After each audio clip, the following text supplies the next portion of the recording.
Like کریں، subscribe کیجیے، bell icon کو دبائیں تاکہ ہماری ویڈیو سب سے پہلے آپ کے پاس پہنچ سکے۔ بچپنا ہے، بچپنے میں ماں سے کہتے ہیں ماں مجھے عالم بننا ہے، حضرت مخدوم ماہمی کہ مجھے عالم بننا ہے۔ کچھ مائیں تو ایسی ہوتی ہیں کہ جن کو اللہ نے اتنا مضبوط دل دیا ہوتا ہے کہ وہ اولاد کو یوں کہتی ہے کہ بیٹے جا، اب تیری میری ملاقات قیامت میں ہوگی، جیسے غوث پاک کی والدہ۔ میرے غوث نے کہا ماں مجھے علم حاصل کرنا ہے، تو کہا جا بیٹا تیری میری ملاقات اب قیامت میں ہوگی، اس لیے کہ وہ ماں نہیں ہے صرف، لوگ خیر کی تلاش میں، میرے غوث کی ماں ام الخیر ہے، ان کا لقب ہے ام الخیر۔ وہ خیر جہاں خیر کی اصلیت بیان کی جاتی ہے وہ میرے غوث کی والدہ پہ صادق آتی ہے، ام الخیر ہے، اور صرف ام الخیر ہی نہیں، ام الخیر فاطمہ ان کا نام ہے۔ انہوں نے کہا کہ بیٹے جب قیامت میں ملاقات ہوگی، لیکن مخدوم ماہمی کی والدہ کہتی بیٹے میرے اندر اتنی طاقت نہیں ہے کہ میں ایک لمحہ تجھ سے دوری اختیار کروں، اس لیے میں تجھے اجازت نہیں دیتی کہ تجھے نہیں جانا۔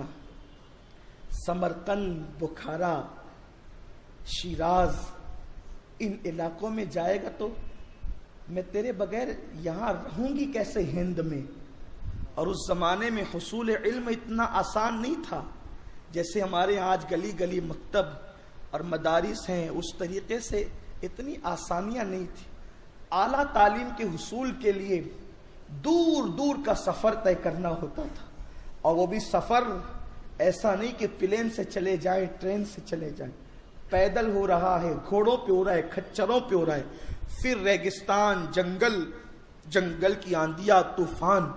انسان اگر سفر کے لیے نکلے تو واپس آنے کی کوئی گارنٹی نہیں۔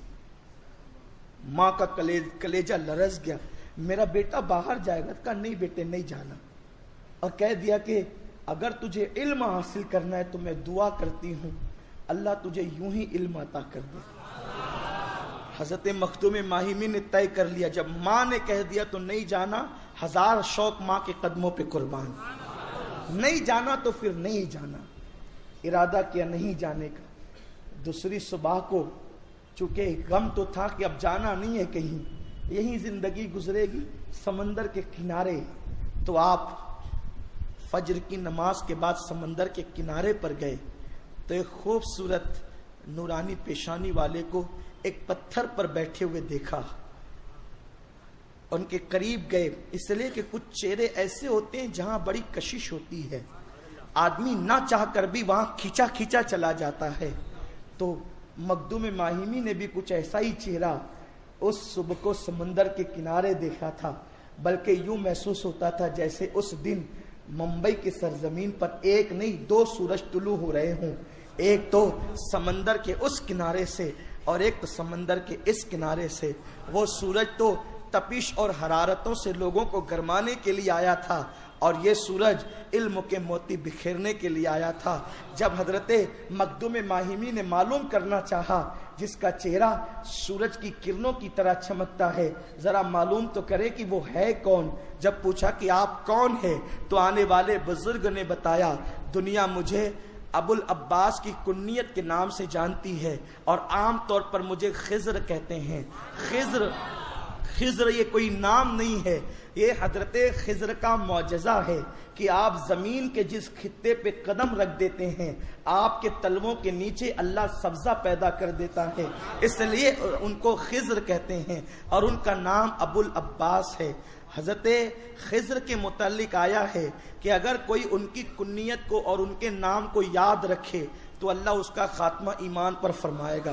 مجھے حیرت کی بات ہے، لوگ کہتے ہیں نبی کے چاہنے سے کیا ہوتا ہے اور نبی کے نام سے کیا ہوتا ہے، نادان تفاسیر اٹھا کر کے پڑھ، صحابہ کی تفسیر ہے، صحابہ کی اقوال ہے، جو خضر کا نام اور کنیت یاد رکھے اس کا خاتمہ ایمان پر ہوگا۔ ارے خضر کون ہے؟ مصطفیٰ جان رحمت صلی اللہ علیہ وسلم کی بارگاہ کے دربان ہیں، مصطفیٰ جان رحمت جن کے امام ہیں۔ ارے جب خضر کا نام یاد رکھنے سے خاتمہ ایمان پر ہوتا ہے تو مصطفیٰ کے نام پہ قربان ہونے سے کیا ایمان پر خاتمہ نہیں ہوگا؟ یہ نام کوئی کام بگڑنے نہیں دیتا، بگڑے بھی بنا دیتا ہے سب نام محمد۔ پوچھے گا مولا لایا ہے کیا کیا، میں یہ کہوں گا نام محمد۔ حضرت خضر کا نام اپنی جگہ، لیکن جو نام خضر کی بھی مشکل کشائی کرتا ہے اسے نام محمد کہتے ہیں۔ جو نام جانے خضر ہے، جو نام امام خضر ہے، اسی کو محمد الرسول اللہ کہتے ہیں۔ اور میرے رسول کے نام کی شان، لوگ کہتے ہیں ان ناموں سے کیا ہوتا ہے۔ ایک مرتبہ حضرت مفتی احمد یار خان نعیمی علیہ رحمہ سے کسی نے کہا یہ یا غوث یا خواجہ اور یا فلاں اور یا فلاں پکارتے، ان ناموں سے کیا ہوتا ہے؟ کہا بھئی ناموں میں تاثیر ہے، اگر نام پکارے جائیں تو نام کی برکتیں ظاہر ہوتی ہے۔ تو پوچھنے والا بدعقیدہ تھا، جلدی سے بدعقیدے مانتے نہیں ہے، تو کچھ لوگوں کو جو ہے وہ دوسرے تیور دوسرے انداز سے سمجھانا پڑتا ہے۔ تو مفتی احمد یار خان نعیمی علیہ رحمہ سے کہا کہ ناموں میں کوئی تاثیر نہیں ہے، تو آپ نے کہا او گدھے، جب اتنا کہا تو اس کے چہرے پہ غصہ آ گیا۔ اس نے کہا یہ کیا بات ہوئی، تم سنی علماء کو طریقہ ہی نہیں ہے جواب دینے کا، کہ میں نے پوچھا کہ ناموں میں تاثیر نہیں، کوئی دلیل دیتے، آپ نے مجھے گدھا کہہ دیا، میری توہین کر دیا، لال پیلا ہو گیا غصے سے۔ آپ نے مسکرا کے کہا مولوی صاحب ناراض کیوں ہوتے ہو، آپ کا جواب ہی تو دیا ہے۔ کہ یہ کیا جواب ہوا؟ کہ تو نے کہا نام میں تاثیر نہیں تو میں نے گدھے کا نام لے لیا، گدھے کے نام میں اتنی تاثیر اللہ نے رکھی ہے کہ تو مسکرا رہا تھا غصے میں آ گیا۔ یہ تاثیر نہیں تو اثر ہی کا، یہ اثر ہی تو ہے کہ تو غصے میں آ گیا۔ ارے مسکراتا ہوا آدمی اگر گدھے کے نام پہ غصے میں آ جائے تو غصے والا آدمی اگر بزرگوں کے نام پہ مسکرانے لگے تو تاثیر نہیں ہے۔ جواب تو دیا لیکن تیرے سمجھ میں نہیں آتا۔ تو نادان جب اللہ نے وہ رذیل مخلوق کہلانے والوں کے نام میں تاثیر رکھی ہے تو اللہ نے اپنے بزرگوں، اپنے محبوب بندوں کے نام میں جنہیں ہم بزرگ کہتے ہیں ان کے نام میں تاثیر نہیں ہے۔ اسی لیے تو کسی کا نام مشکل کشائی کرتا ہے، کسی کا نام جو ہے مشکلوں کو ٹال دیتا ہے۔ تو بہرحال عرض کر رہا تھا کہ حضرت خضر کا نام جو یاد رکھے تو اس کا خاتمہ ایمان پر ہوگا۔ اللہ ہم سب کا خاتمہ ایمان پر فرمائے۔ تو آنے والے سے پوچھا حضرت مخدوم مائمی نے آپ کون؟ نے کہا میں خضر، مجھے خضر کہتے ہیں، ابو العباس میری کنیت ہے۔ کہا آپ کیوں آئے؟ کہا تیری ماں کی وفاداری پر خدا کو اتنا پیار آ گیا کہ جب ماں نے کہا کہ نہیں جانا علم سیکھنے کے لیے اور تو نے فیصلہ کیا کہ نہیں جانا، ماں کا کہنا توڑ کر جاتا تو تجھے علم کے لیے جانا پڑتا۔ تو نے ماں کی فرمانبرداری کی، اللہ کو اتنا پسند آیا تیرا یہ فعل کہ اللہ نے تیرے پاس مجھے بھیج دیا کہ اب میں تجھے روزانہ علم سکھاؤں گا۔ علم سکھانے کے لیے میرا انتخاب کیا گیا۔ دیکھ رہے ماں باپ کی فرما برداری کس منزل پر پہنچاتی ہے۔ اگر خضر کہنا توڑ کر جاتے تو ممکن ہے کوئی علامہ مل جاتے، مولانا مل جاتے، حافظ حدیث مل جاتے، شیخ الحدیث مل جاتے، لیکن ماں کی فرما برداری پر خسارہ نقصان قبول کیا تو اللہ نے خضر کو بھیجا۔ اور جناب خضر جو ہے وہ آپ کے استاد ہوئے، لیکن پڑھانے سے پہلے کا علی سنو، اس شرط پر پڑھاؤں گا کہ تم یہ راز کسی کو بتاؤ گے نہیں۔ جس دن راز افشا کر دیا، کسی کو بتا دیا، پھر تمہاری میری ملاقات نہیں ہوگی، میں تمہیں پڑھانے نہیں آؤں گا۔ کہا ٹھیک ہے، کسی کو نہیں بتائیں گے۔ جاتے ہیں آتے ہیں، جاتے ہیں آتے، روز کا معمول ہے۔ حضرت خضر آپ کو پڑھاتے ہیں۔ ایک دن ماں نے محسوس کیا کہ یہ جب جاتے ہیں تو آتے بہت دیر سے ہیں، تو ماں نے پوچھا بیٹے علی یہ بتاؤ تم جاتے ہو تو بہت تاخیر سے واپس آتے ہو، اتنی دیر سے کیوں آتے ہو؟ کہاں رہتے ہو اتنی دیر تک؟ اب سوچتے ہیں کہ ماں سے چھپا لیں، کیونکہ اب ماں کو بتاتے ہیں تو خضر کل سے آتے نہیں، اور ماں کو اگر نہیں بتاتے ہیں یہ بے ادبی ہے۔ ماں نے پوچھا نہیں بتائے۔ اس بات سے وہ لوگ عبرت حاصل کریں جو کماتے ہیں تو ماؤں سے چھپاتے ہیں، ماں باپ کو تڑپاتے ہیں، پتہ نہیں مانگ لیا تو کیا ہوگا۔ نادان سب قربان کر دے ان پر، اس لیے کہ جب تو بچہ تھا انہوں نے اپنا سب کچھ تجھ پہ قربان کیا ہے۔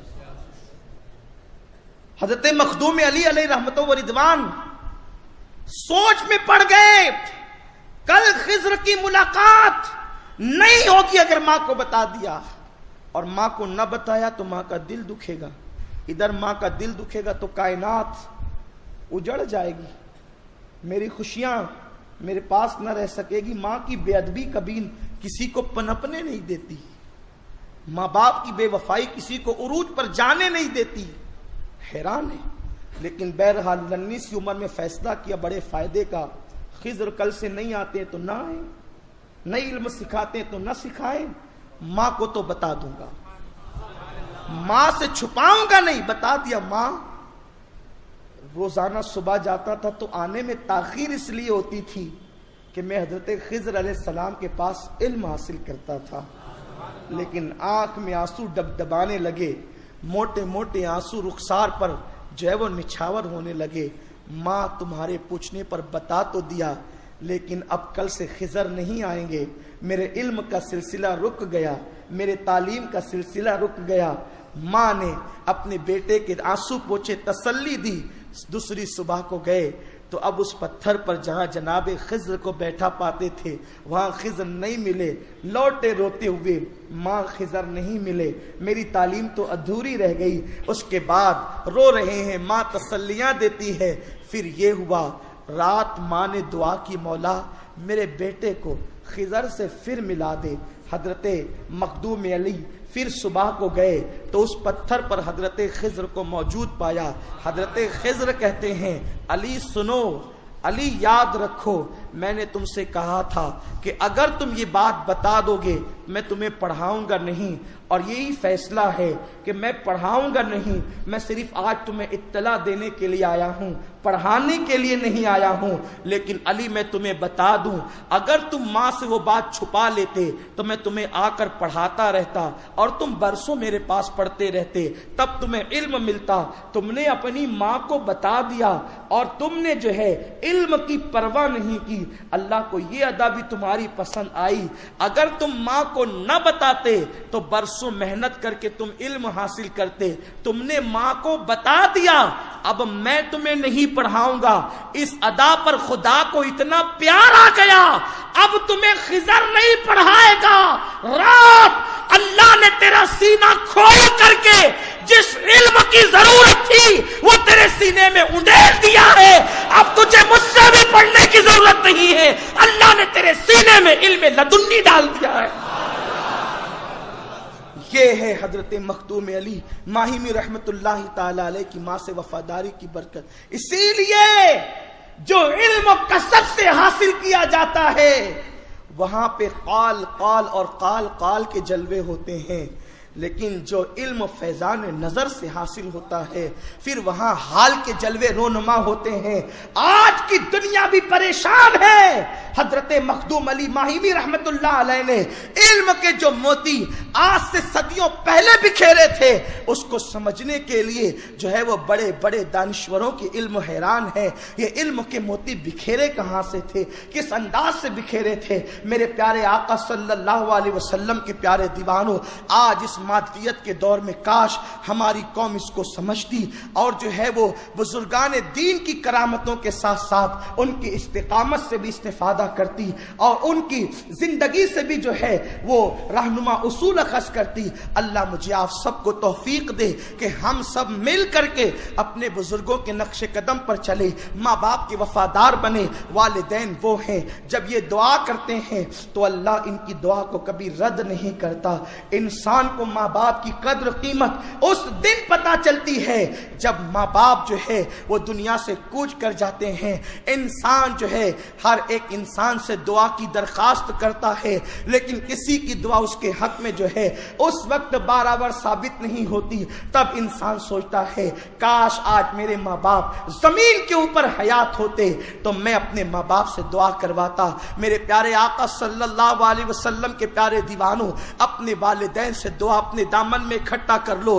دنیا کا سب سے کامیاب ترین انسان وہ ہے جس کے دامن میں ماں باپ کی دعا موجود ہے، اس لیے کہ والدین وہ ہیں ابھی یہ ہاتھ پھیلاتے ہیں، خدا کی رحمت مچل مچل کر ان کے الفاظ کا استقبال کرتی ہے۔ میرے پیارے آقا علیہ السلام کے پیارے دیوانوں، ماں باپ کے ساتھ بغاوت کرنا، ان کو ڈانٹنا، انہیں آنکھیں دکھانا، ان کے ساتھ بدتمیزی سے پیش آنا، یقیناً یاد رکھیں جو انسان ماں باپ کا بدتمیز اور بے ادبی کرنے والا ہے روایتوں میں آیا ہے کہ وہ اس وقت تک نہیں مرے گا جب تک کہ دنیا کے اندر ذلیل نہ ہو جائے. اور احادیث میں یہاں تک آتا ہے اگر ماں باپ کا نافرمان جنگ میں، اسلام کی خاطر ہونے والی جنگ میں شہید بھی ہو جائے، اگر ماں باپ کا نافرمان شہید بھی ہو جائے تو بھی اللہ اسے جنت عطا نہیں کرے گا. لیکن چونکہ وہ شہید ہوا ہے اس لیے وہ جہنم میں بھی نہیں جائے گا، چونکہ شہید کے لیے تو بشارت ہے.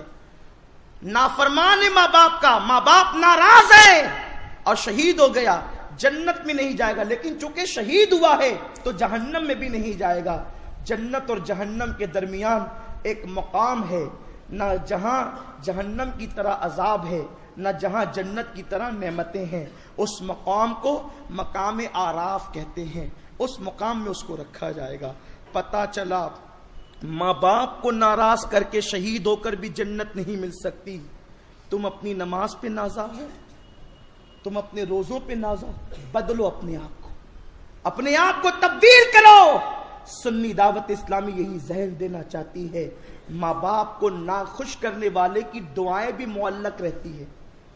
معلق کا مطلب رکی ہوئی رہتی. اس کو اپنی زبان میں کہوں کہ زمین اور آسمان کے درمیان اٹکی ہوئی رہتی ہے. کہاں ہیں؟ اس لیے انہیں خوش کرو. آج سے پہلے اگر انہیں ناراض کیا تو ان سے جا کر کے معافی طلب کرو. آج ہمارے نوجوانوں کا حال یہ ہے، گھنٹوں اپنی پسند کی لڑکی کو بات کریں گے، اسے منائیں گے، اسے سمجھائیں گے، اس کے ساتھ ناجائز تعلقات کی باتیں کریں گے. اس کے لیے 2 گھنٹہ تو میری قوم کے جوانوں کو ہے. لیکن ماں بیچاری انتظار کرتی ہے، بوڑھا باپ منتظر رہتا ہے کہ میرا بیٹا آ کر کے میری خیریت پوچھ لے. لیکن ہمیں اپنے ماں باپ کی خیریت پوچھنے کی فرصت نہیں ہے. مسلمانوں کہاں ہو؟ پلٹو اپنے اسی دور کی طرف جو دور قدم رسول صلی اللہ علیہ وسلم سے بہت قریب تھا. اپنی عظمت رفتہ کو پامال نہ کرو. اللہ مجھے آپ سب کو توفیق دے. اللہ ہمیں توفیق عطا فرمائے. یہ آپ نے سرکار مقدم ماہمی کا تذکرہ سنا مختصراً. اگر آپ اس کو مزید پڑھنا چاہتے ہیں، یقیناً شوق بھی آپ کے پاس ہوگا اس کا، تو یہ ایک کتاب ہے، بڑی محنتوں سے لکھی گئی ہے. تذکرہ مخدوم علی ماہمی رحمۃ اللہ تعالی علیہ. ایک طویل عرصے سے اس بات کی شدید ضرورت محسوس کی جا رہی تھی کہ قطب کوکن حضرت مخدوم ماہمی علیہ رحمہ کی زندگی پر کوئی کتاب ہونی چاہیے. یہ کتاب آ گئی ہے، آپ اس کو پڑھیں اور اس سے آپ جو ہے وہ ہدایت کے موتی اخذ کریں. اولیاء اللہ کی زندگی پڑھنے سے اللہ دلوں کو زندہ کر دیتا ہے. تو امید ہے کہ آپ جاتے جاتے اسے ضرور لے کر کے جائیں گے اور اپنی معلومات میں اضافہ کریں گے. السلام علیکم ورحمۃ اللہ. کمنٹ شیئر ضرور کریے.